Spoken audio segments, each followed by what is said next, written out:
Greetings, my fellow earthlings. Today I would like to talk about the power of the tongue. We use it recklessly often. We don't realize what power it has to either destroy or mend the wounds of others. We're so quick to talk and ramble on without ever thinking. We're so quick to make someone's pain or make someone's what they're confining within us about ourselves, flipping it on its head and say, "Oh yeah, I've been through that. I know what that's like." Yada yada. We don't ever recognize the person. We just build up reflections of ourselves within them, and we create a narrative and a character which they are not. We never truly know them. We're in love with the idea of them. And the tongue, it truly is the greatest weapon, because it can cause people to, and cause uproar. It can cause peace. It can cause movements to go into action. And it doesn't have to be a sermon, a speech that riles someone up. It could be a simple sentence. Think about how many times in your life someone has said like something. It could be a criticism. It could be simple like, "Oh, you look fat," or your hair is all messy, too long, or you're not a good singer, you're not a good writer, you're not a good whatever your passion is, right? And someone says, "Oh, you're not good," and you take it to heart, so you give up on that, right? Well, the opinions of others are always futile in a sense. I mean, of course, if you have no self-awareness and you are in delusion and live in illusion,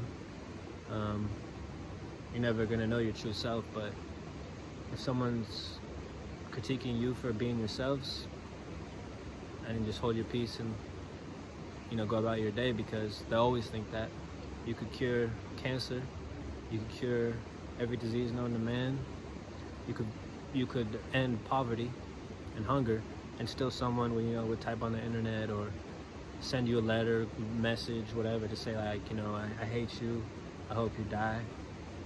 Because our tongue is so quick to share our jealousy and to share our hatred, because we have some resentment. We don't know ourselves. But how could we ever know ourselves if we're just spending most of our day communing with other people's, like not real people? I mean, in the sense like I'm majority of my day listening to music, watching TV, observing others' actions, what they're doing. How am I ever going to know who I am? How am I ever going to know my own voice? How am I ever know the path God intended me to walk? It's near impossible, because I'm consumed by consumption, and I don't even know my own ideas at that point. For years I thought I knew this, I was enlightened, I was all that. But I'm like, no, I'm just recycling ideas. I don't know how I actually think. I have to go into solitude and to really sit with myself. And that was the one thing I thought was going to be a potential positive of 2020, is that people that have never known themselves would finally get to know themselves. They would be forced to sit with themselves and truly understand who they are. Not the character society has written for them, but the true being, who they are, who they were given to, or who they were meant to be at birth. Because God knew us before birth. When we came in to this world, He had written out our plan, our life for us, and He was just to guide us and for us to draw near to Him. Because when we are living within Him, charity becomes a natural movement, our natural way of life. The best way to experience this world is through charity, and that's through, not helping someone because you pity them, but because in your heart that it's the right thing to do. If I have 2 jackets on right now, if I were to pass someone that is shaking in the streets because they're freezing, and they're wearing just barely any garments, I should give them this jacket because they need it more than I do. This might be my favorite jacket, but I know I will be fed, I will be given shelter, I will be provided for. So it's best to give to people that when you give is when you really experience the love of God, because you experience them as they are. You don't write up anything about them. You see them as they are, the true light being, the true essence of creation.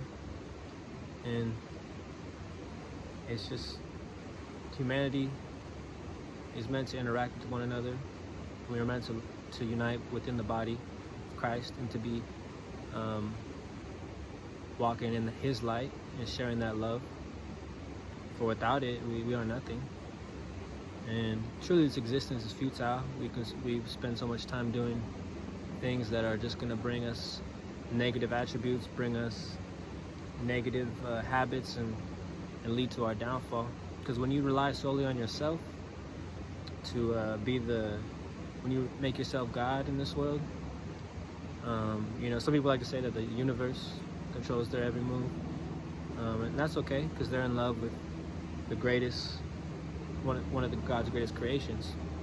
I used to think that way until I started realizing in my mind, at least for me, my personal endeavors, I thought it's kind of arrogant to think that all this moves on my own accord, to think that this wasn't divine orchestrated, thinking that I didn't meet these certain people at this specific time for any other reason than God had planned for me to meet them, to learn, to love, and to help one another. And I don't know, man, I think once you really sit within yourself, you see what resides within yourself, the kingdom.